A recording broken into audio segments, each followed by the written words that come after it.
The vast Draconian warship hung against the blackness of space, its gleaming silver hull reflecting distant starlight. Supreme Commander Tal stood on the observation deck, his tall frame silhouetted against the viewport that displayed the small blue-green planet they had recently discovered. "Magnify Sector 3, Tal ordered, his voice deep and commanding. The display shimmered, zooming in on Earth's orbital zone, where several human spacecraft moved in slow, deliberate patterns. Tal's lip curled in contempt. Compared to the sleek, advanced vessels of the Draconian fleet, these human ships looked like primitive toys. Blocky, utilitarian constructions with visible well blinds and crude thruster arrays. Officer Nari, Tal's most trusted aide, approached with a data tablet. She was shorter than most Draconians, but her intelligence had earned her a place at the commander's side. "The analysis is complete, Supreme Commander," she said, handing him the tablet. Tal's four-fingered hand swiped through the information, his yellow eyes narrowing.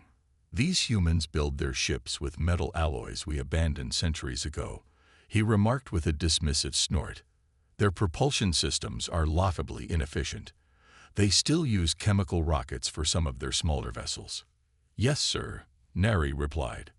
"However, our deep scans have detected unusual energy signatures from some of their larger ships. The patterns are unfamiliar." Tal waved his hand dismissively. "Probably radiation leakage from their crude reactors. I've seen enough of these developing species to recognize the pattern. They discover atomic energy, then space travel, and think they're ready to join the galactic community." He handed the tablet back to Nari. "Establish communication. It's time they learned who really owns this sector." In the command center of Earth's orbital defense station, alarms blared as the massive alien ship moved closer to Earth. Personnel rushed between monitoring stations while Director Kim of the United Defense Council remained calm, studying the incoming vessel on the main screen. "What are we looking at?" Kim asked the chief science officer. "The ship is approximately 3 kilometers in length, sir. Material composition and energy readings suggest technology far beyond our public capabilities." Kim nodded slowly. "And our hidden systems." The science officer lowered her voice. "Still undetected, Director. They appear to be scanning only our conventional technology." "Good. Let's keep it that way." Kim straightened his uniform jacket. "Open a channel when they attempt contact. Remember the protocol. We appear exactly as primitive as they expect us to be." The communication came less than an hour later.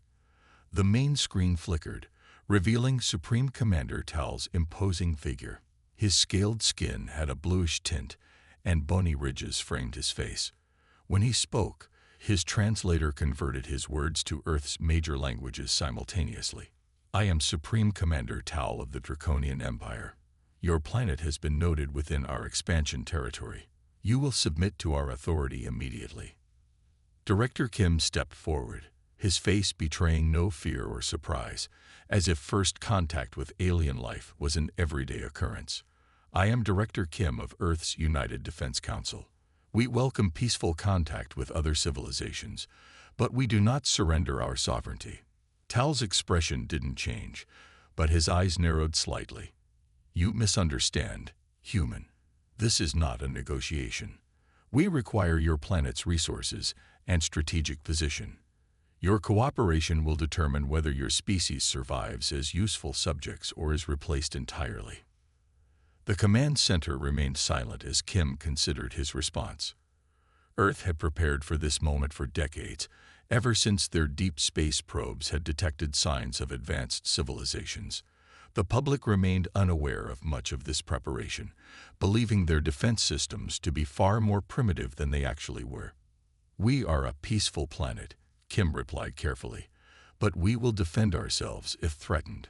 Perhaps we could discuss mutually beneficial arrangements instead." Tal's laugh was cold and humorless. "What could you possibly offer the Draconian Empire?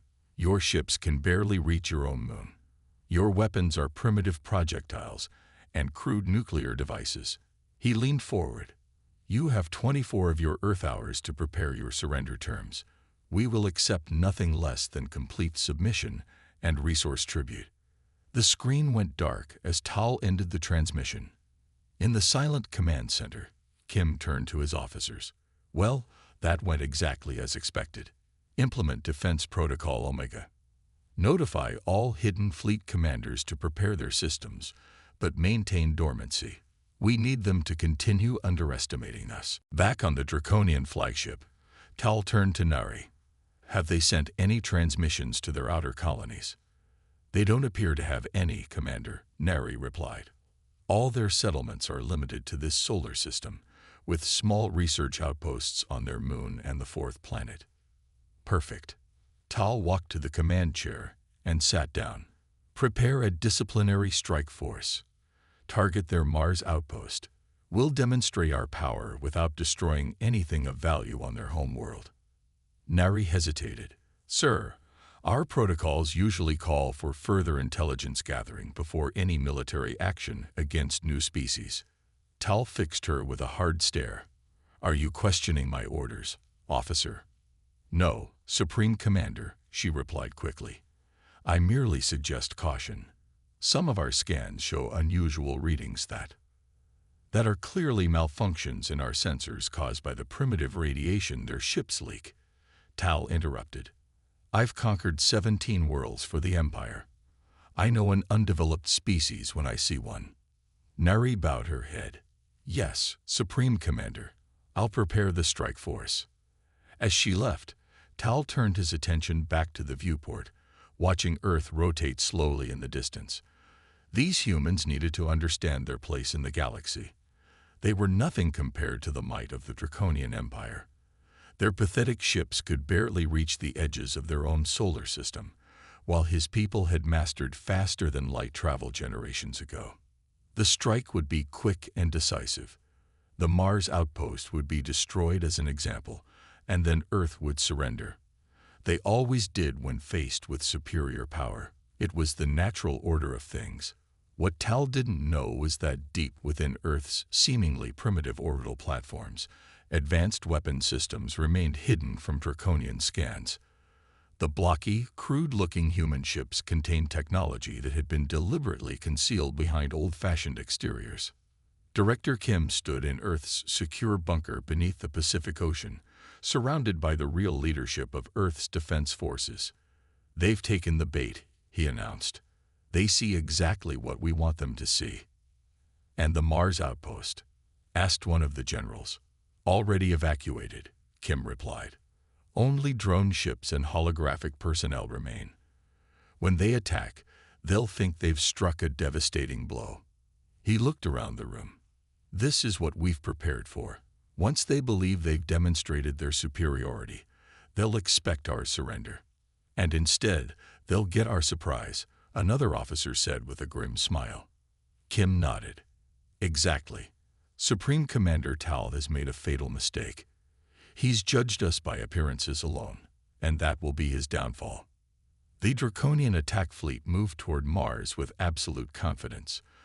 5 warships, each bristling with weapons designed to intimidate rather than simply destroy, approached the red planet where Outpost 7 sat exposed on the dusty surface. From orbit, the human facility looked fragile and primitive. Prefabricated habitation domes connected by pressurized tunnels, a small landing pad with 3 outdated shuttles, and minimal defensive turrets that the Draconian scanners classified as simple projectile weapons. Begin the approach, ordered Captain Mech, commander of the strike force. Weapons at half power. Supreme Commander Tal wants them frightened, not annihilated. The Draconian ships descended through the thin Martian atmosphere, their engines barely straining against the planet's weaker gravity. On their tactical displays, they could see human life signs moving within the outpost, seemingly in panic as they detected the approaching alien vessels. They're scrambling, Mech observed with satisfaction. Prepare to fire warning shots. Target their communication array and one of those pathetic shuttles. The lead Draconian vessel fired a brilliant purple energy beam that sliced through the outpost's tallest communication tower. It collapsed in a shower of sparks and metal. The humans inside the outpost were running now, their movements tracked on draconian scanners. Their response is amusing, Mech said with a cold smile. Like insects when you disturb their nest.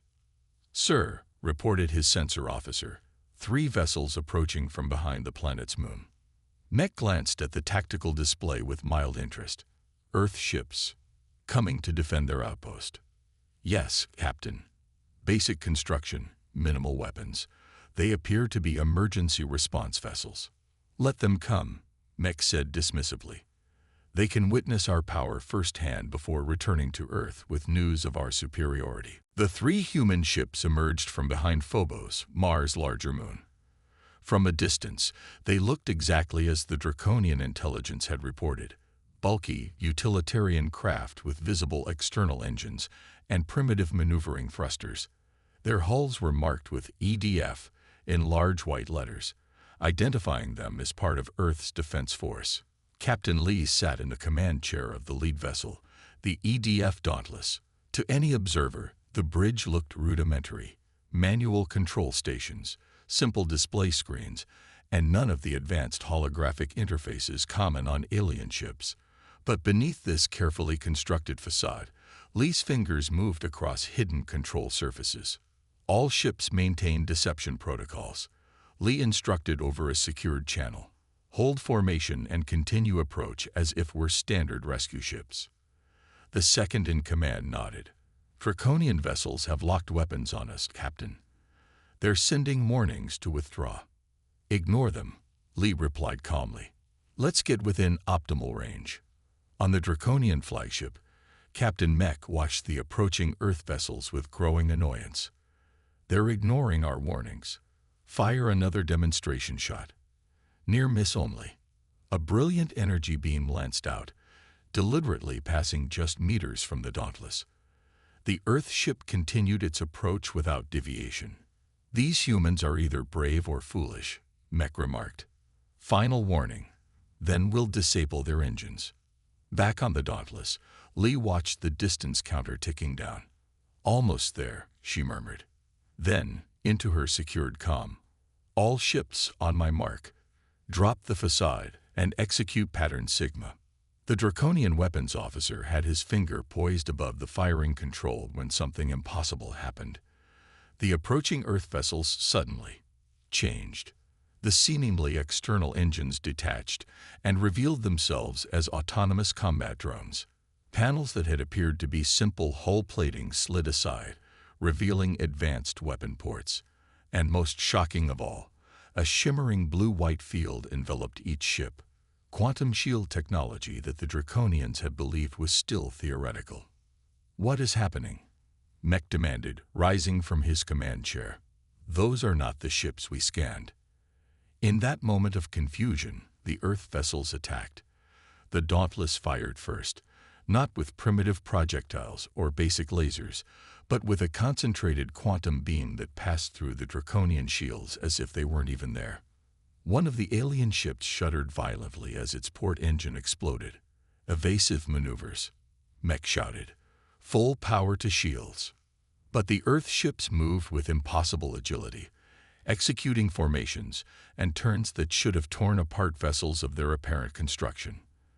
The detached combat drones swarmed around the Draconian ships, targeting weapons systems and engines with surgical precision. Sir, our shields are ineffective against their weapons, reported the panicked defense officer. They're using quantum-phased energy we've only seen in experimental Draconian labs. Mech stared in disbelief at his tactical display. 2 of his 5 ships were already disabled, their engines dark and weapons offline. The others were surrounded by the human combat drones that seemed to predict their every defensive move. Retreat, he ordered, his voice hollow with shock. All ships, emergency jump to rally point. Back on the Dauntless, Captain Lee watched with satisfaction as the remaining Draconian vessels broke formation and fled, accelerating away from Mars. Should we pursue, Captain? Asked her weapons officer. Lee shook her head. No, let them run home to their Supreme Commander. Our mission was to demonstrate just enough of our capabilities to give them pause, but not everything we have. She turned to her communications officer. Contact Earth command. Tell Director Kim that the deception worked perfectly. The Draconians took the bait and received exactly the surprise we planned. Far away on the Draconian flagship, Supreme Commander Tal listened to Captain Mech's report with growing rage. The bridge crew stood in tense silence as the battle recording played on the main screen, showing Earth ships transforming from apparently primitive vessels into advanced war machines. Impossible, Tal muttered, watching the human ship execute a maneuver that defied the laws of physics as the Draconians understood them. This must be a lucky tactical advantage, nothing more. Intelligence Officer June approached cautiously, data tablet in hand. Supreme Commander, I've analyzed the battle data. The humans appear to have deliberately concealed their true technological capabilities. These quantum shields shouldn't be possible with their level of development. And look at these energy readings from their weapons. She displayed a graph showing energy signatures far more advanced than anything the Draconians had previously attributed to human technology. Sir, these readings indicate that they've been systematically misleading our intelligence gathering. They wanted us to underestimate them. Tal's eyes narrowed as he stared at the data. This couldn't be happening. He had conquered 17 worlds. He was never wrong about a species' capabilities. These humans were supposed to be primitive, easy to subjugate. Enough, he snapped, striking the tablet from June's hands. It clattered to the floor as the bridge fell silent. This changes nothing. They got lucky with a few advanced prototypes. They cannot stand against the full might of our fleet. He turned to his second in command. Prepare the main fleet. We will crush these humans with overwhelming force. They may have a few tricks, but they cannot match our numbers or our power. As the bridge officers hurried to comply, Jun knelt to retrieve her damaged tablet. The screen still displayed the analysis showing that human technology was far more advanced than they had believed, possibly even surpassing draconian capabilities in some areas. She looked up at Tal, who had returned to glaring at the battle footage, his pride preventing him from seeing the truth before his eyes. Jun said nothing more, but her thoughts were clear. Supreme Commander Tal was making a terrible mistake, and it might cost them everything. Deep beneath the Pacific Ocean, in Earth's most secure facility, Director Kim stood surrounded by holographic displays, showing the planet's rapidly accelerating defense preparations. The room hummed with activity as officers and scientists worked at various stations, their faces illuminated by the blue glow of their screens. Status report on the orbital platforms, Kim requested, his voice calm despite the tension in the air. General Min stepped forward. All 27 platforms are now fully operational, Director. The weapon systems we've kept dormant for the past decade are online and calibrated. The outer system early warning network has been expanded to give us maximum notice when the Draconian fleet arrives. Kim nodded, pleased with the progress. And the civilian evacuation plans? Complete and ready to implement. The public still believes this is just... Kim stepped closer to the display, his surprise hidden behind a diplomatic mask. The Arcadians were known to Earth's intelligence services, a highly advanced but notoriously reclusive species that had thus far avoided direct contact with humanity. Ambassador Yun, Kim replied with a formal bow. Earth acknowledges the Arcadian collective. How may we assist you? Perhaps it is we who may assist you, Yun responded. We have observed your conflict with the Draconians with great interest. Their aggression toward developing worlds is not new. They have expanded their empire through intimidation and conquest for centuries. Kim's expression remained neutral. We are managing the situation. A smile played across Yun's features. Yes, we've noticed. Your strategy of technological concealment was unexpected. The Draconians believe they face a primitive world, while you have clearly developed capabilities that rival or exceed their own in some areas. We prefer to keep our true strength hidden until necessary, Kim admitted carefully. A wise approach, Yun agreed. The Draconians have underestimated you. They've made this mistake before with other worlds, but those civilizations lacked your preparation and foresight. Most fell quickly despite their resistance. The ambassador's expression grew more serious. We have remained neutral in past draconian conquests, observing but not interfering. We will not stand by this time. The command center fell silent as the implications sank in. An alliance with the Arcadians would dramatically shift the balance of power. Why now? Kim asked directly. What makes Earth different? Your people have shown both technological ingenuity and strategic wisdom, Yun replied. More importantly, our observations of your cultural records show a species capable of growth and cooperation, traits the Draconians lack. The galaxy will be better with humanity as a major power rather than as Draconian subjects. Kim exchanged glances with his senior staff before responding. We welcome Arcadian assistance. Ambassador, what do you propose? We can provide tactical information about Draconian fleet movements and vulnerabilities. Additionally, we offer direct support in the form of 3 Arcadian vessels to supplement your defense forces. They will arrive at your Jupiter outpost within 12 hours. After finalizing the details of their cooperation, Kim ended the transmission and turned to his officers.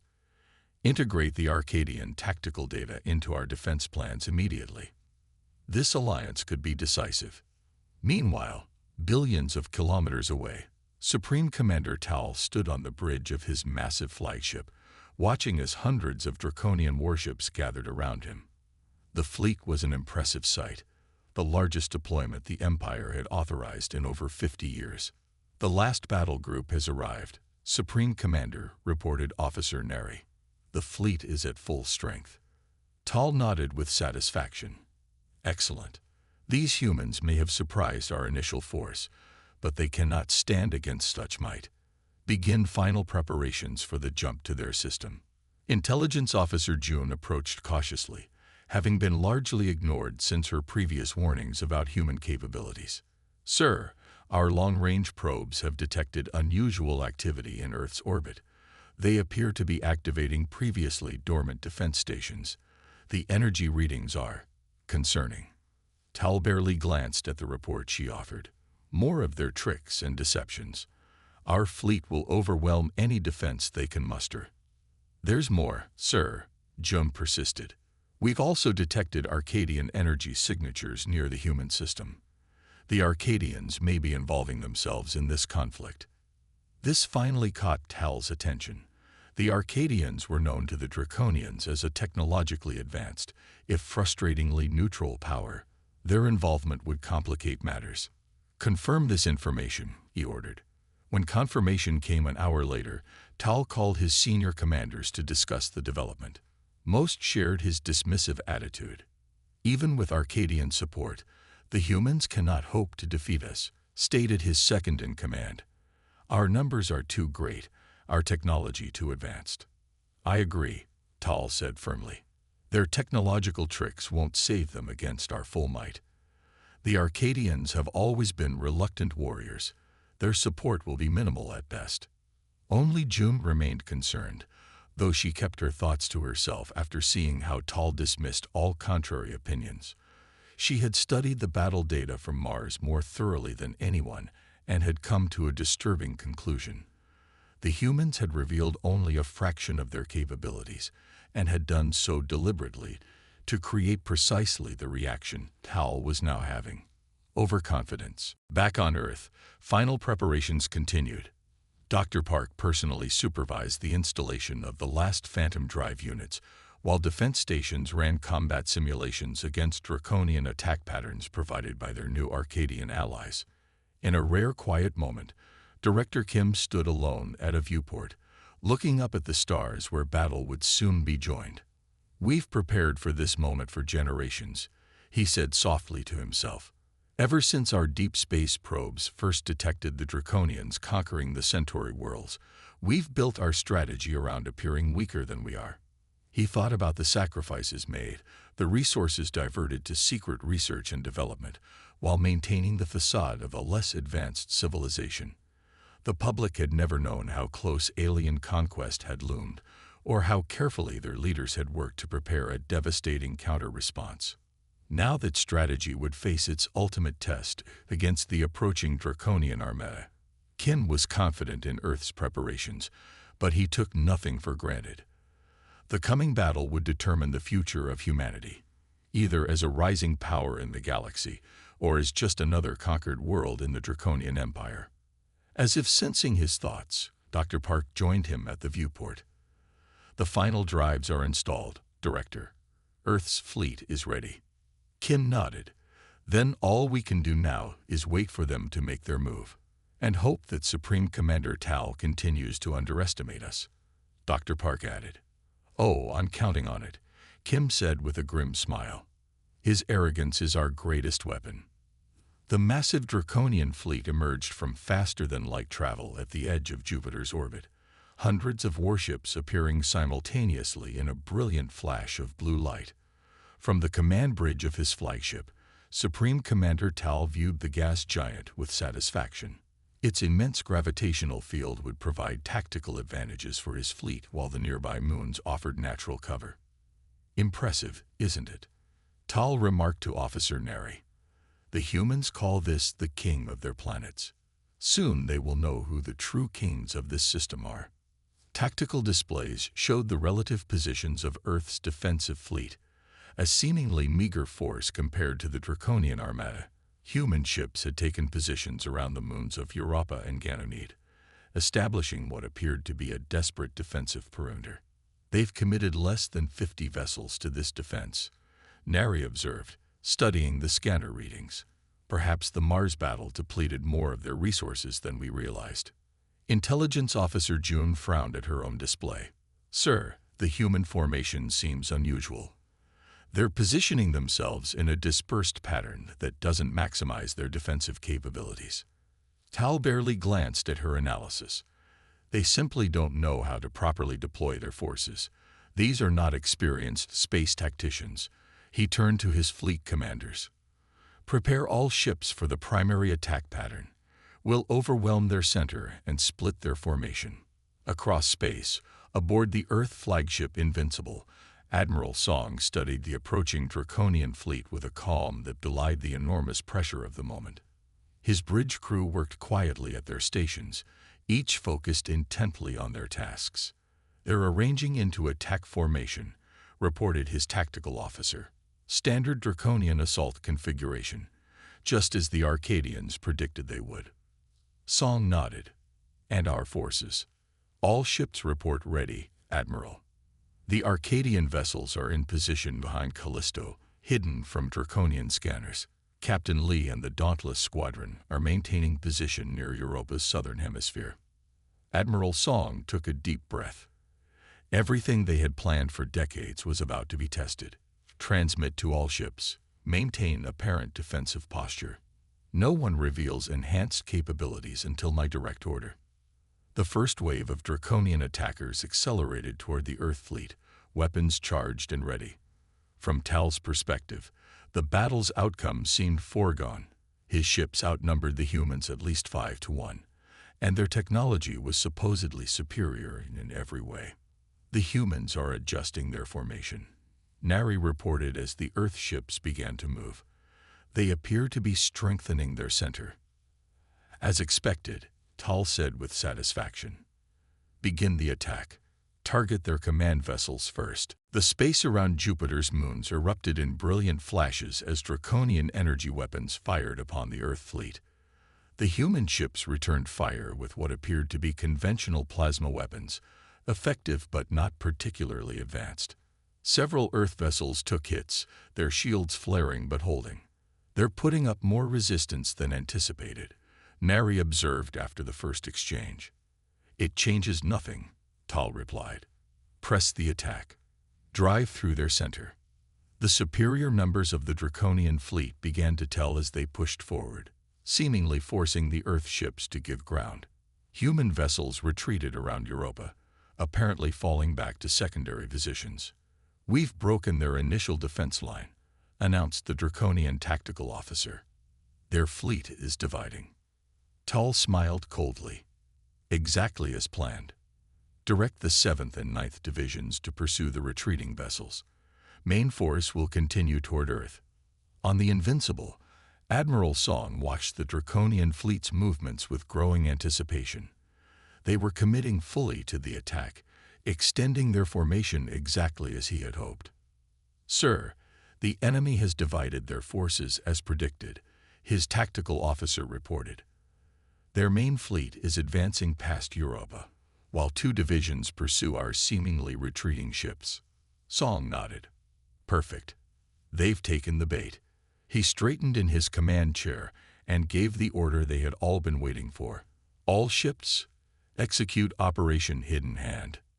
Across the battlefield, Earth vessels suddenly transformed. What had appeared to be standard hull plates shifted and reconfigured. Weapons ports that had been disguised as sensor arrays opened to reveal advanced quantum weaponry. Ships that had seemed damaged in the initial exchange suddenly restored power, their apparent vulnerabilities revealed as deliberate deceptions. On the Draconian flagship, alarms blared as sensors detected the dramatic changes. "Supreme Commander," Nari called out, her voice tight with shock. "The human ships are transforming." Tal rushed to the tactical display, watching in disbelief as the supposedly inferior human fleet revealed its true nature. "What is happening? What are these readings?" "Sir," Jun reported, "the human vessels appear to have adaptive hull technology. They're reconfiguring their entire ship structures. Energy readings are spiking across their fleet. They've been operating at minimal power until now." Before Tal could respond, a new threat emerged. From behind Callisto, the 3 Arcadian vessels moved into attack position, their distinctive crystalline hulls gleaming in the distant sunlight. "Arcadian warships confirmed," Nari reported grimly. "They're moving to cut off our retreat path." Tal slammed his fist against the command console. "Reconfigure our attack pattern. Concentrate fire on the Earth flagship."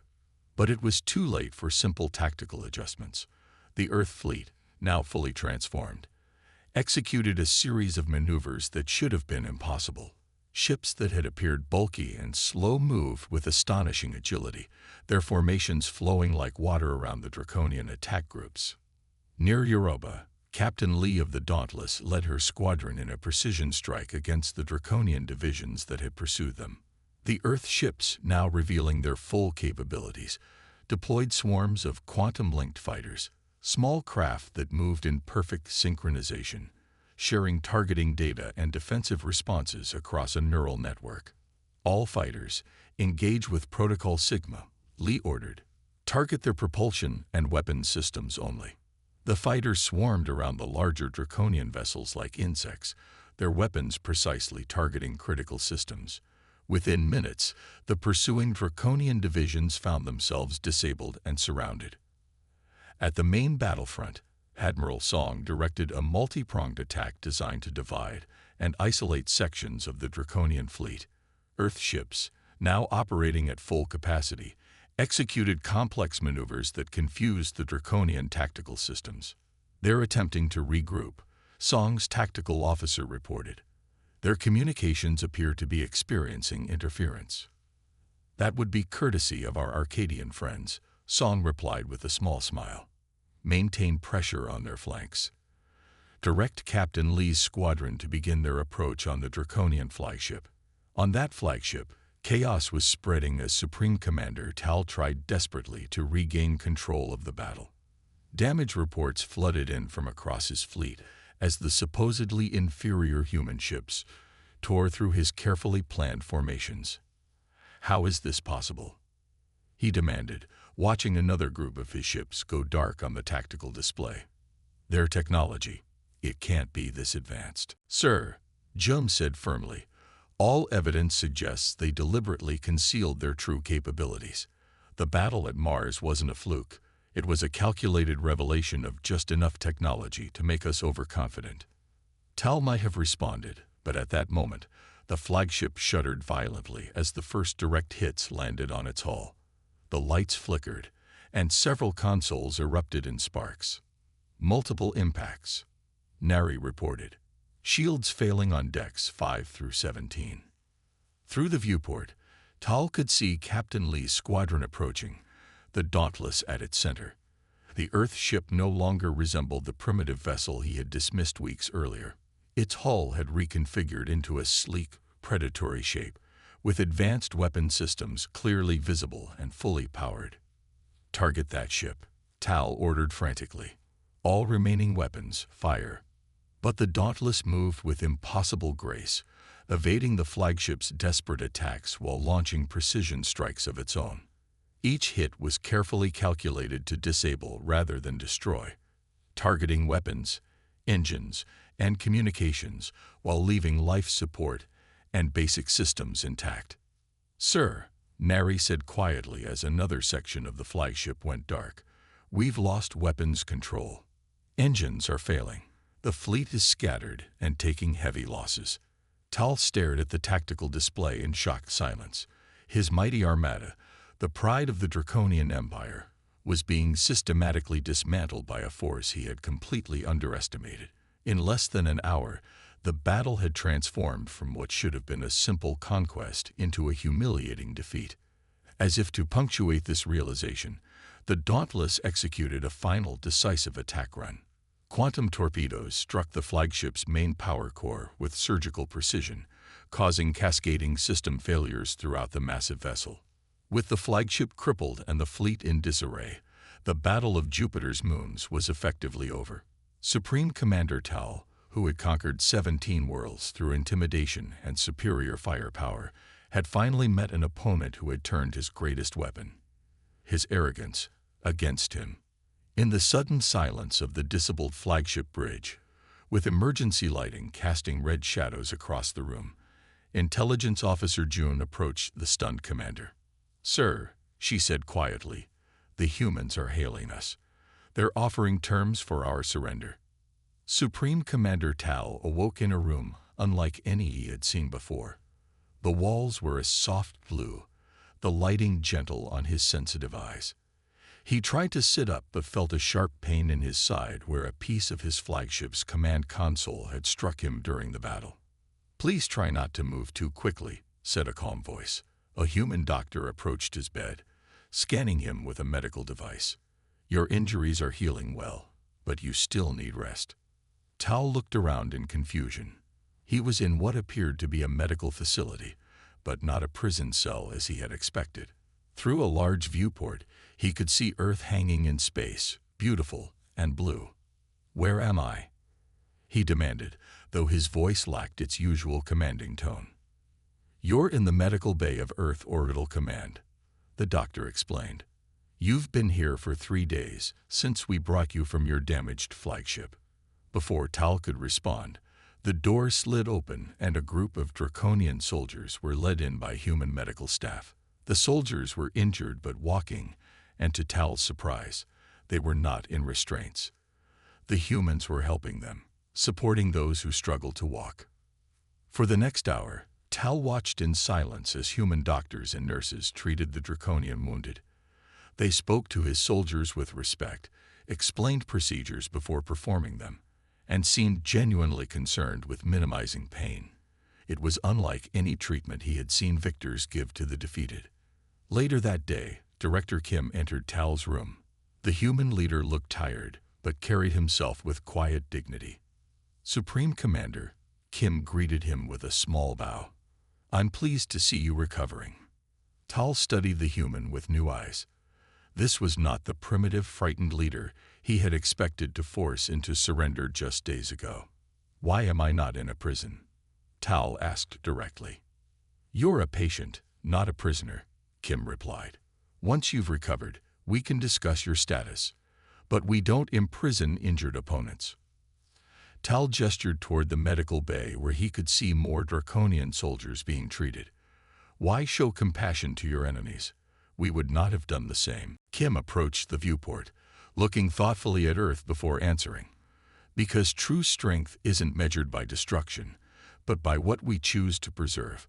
We could have destroyed your fleet entirely, but that would have only continued a cycle of violence. We chose a different path." "Your technology," Tal said after a moment of silence, "it surpasses ours in many ways. How did we not know?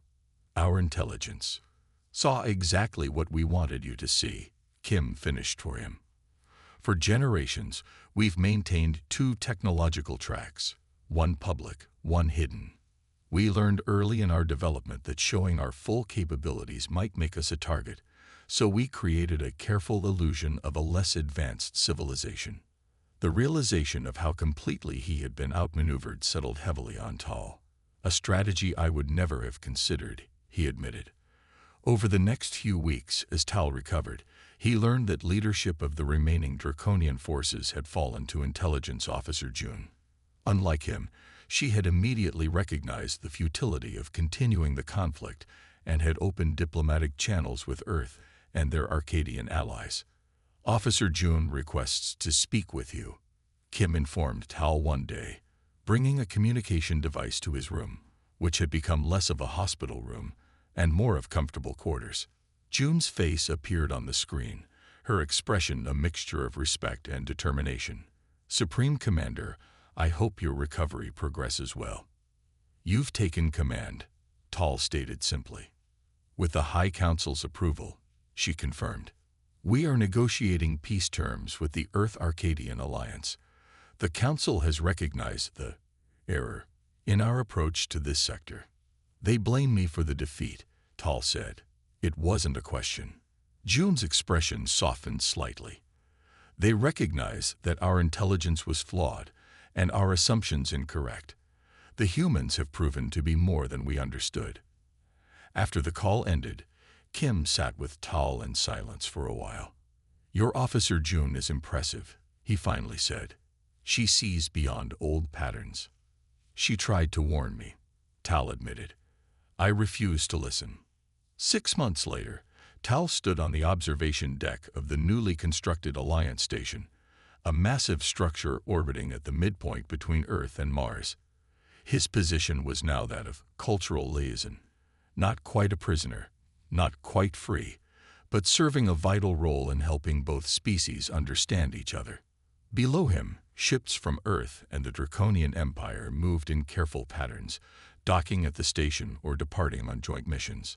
The peace negotiations had progressed into a full alliance, with technology sharing and mutual defense agreements that would have been unimaginable before the Battle of Jupiter's Moons. Director Kim joined him at the viewport. The first joint scientific mission launches tomorrow, he said. A Draconian ship with human scientists aboard, exploring the outer system together. Tal nodded. Officer June, Provisional Governor June now, believes this alliance will strengthen both our peoples. And what do you believe, Supreme Commander? Kim asked. Tal considered the question carefully. His time among humans had changed him in ways he was still discovering. I believe I was wrong about your species in every possible way, he finally said. Not just about your technology, but about your nature. He gestured to the ships below. In the Empire, defeat means subjugation. The conquered serve the conquerors. Yet you offered partnership instead. We had our own history of conflicts and conquests, Kim explained. We learned, over centuries, that true peace comes not from dominance, but from mutual respect. A lesson my people are only beginning to understand, Tal acknowledged. As they watched, a small Earth ship and a Draconian vessel performed a synchronized maneuver, their crews working in perfect harmony, despite coming from worlds that had been at war just months before. They never needed superior technology, Tal said, almost to himself. Humans had something more powerful, the wisdom to know when to reveal their strength and when to extend a hand instead of a weapon. In the months that followed, Tal became an unexpected bridge between the two civilizations. His unique perspective, having gone from conqueror to defeated commander to reluctant ally, gave him insights that proved valuable to both sides. He worked closely with Earth's diplomatic corps, helping them understand Draconian customs and hierarchy, while simultaneously helping his own people see beyond their imperial mindset. The alliance expanded to include other species who had either suffered under Draconian expansion or feared it might reach them next. The Arcadians, with their ancient wisdom and advanced technology, became the third pillar of what would eventually be known as the Tripartite Alliance. 1 year after the battle, Tal stood beside Director Kim and Governor June as they signed the formal alliance charter, watching the three flags, Earth, Draconian, and Arcadian, raised side by side. He felt something he had never experienced in all his years of military conquest. Pride not in victory, but in cooperation. "You could have destroyed us," he said quietly to Kim as the ceremony concluded. "Your hidden technology, your strategic deception, you could have used it to eliminate the draconian threat permanently." Kim shook his head. "Then we would have become what we feared. Conquerors defined by destruction rather than creation. The true test of advanced civilization isn't the weapons we can build, but the peace we can maintain." Tal looked out at the gathered representatives of three vastly different worlds, now united in common purpose.